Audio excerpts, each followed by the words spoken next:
Here I have Samsung Galaxy S9 and let me show you how to wipe cache partition on the following device. So at the very beginning, let's start by pressing the power key right here.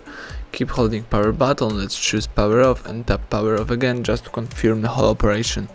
Let's wait until your device will be completely switched off, and afterwards you need to use the following combination of keys: power key, volume up and Bixby key. So let's hold down together these three keys for a couple of seconds. Let me show you. Keep holding those three keys. Release all keys as soon as Samsung Galaxy S9 logo pops up in front of you.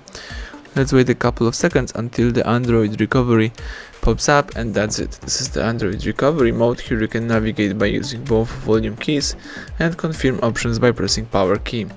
So let's scroll down to highlight wipe cache partition right here and press power key to confirm it.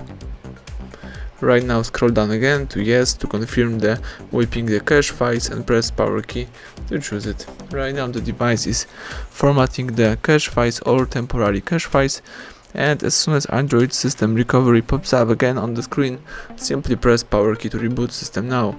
And right now the device is restarting and rebooting. Let's just be patient and wait until the whole operation will be completed successfully. That's it, the home screen just pops up. Now you can unlock your screen and start using your device in a normal way.